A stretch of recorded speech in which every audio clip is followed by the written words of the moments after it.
Армысыздар, құрметті оқырмандар. Қазақтың талантты актері, режиссері Шәкен Аймановтың туғанына 110 жыл толуына орай қазақ киносының саңлағы тақырыбындағы тұлғалық сағатқа қош келіпсіздер.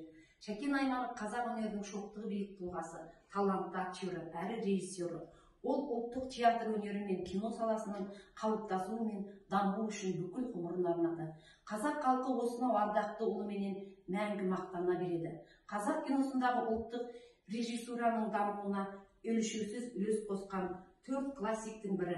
Қалған есімдері жалғастырсақ әрине Мәжит Бегалин, Абдулла Қарзақбаев, Сұлтан Қожықов болып шығар еді. Шәкен Айманов есімі бәрінен бұрын қазақ киносы тарихындағы тұңғыш рет ұлттық киноны түсірген адам ретінде және оны барынша биікке көтерген талант ретінде ел жадында мәңгілік сақталған. Шәкен Айманов 1914 жылы 15 ақпанда қазіргі Павлодар облысының Баянауыл ауылында туған. Топырақ бұйырған жері Алматы қаласы.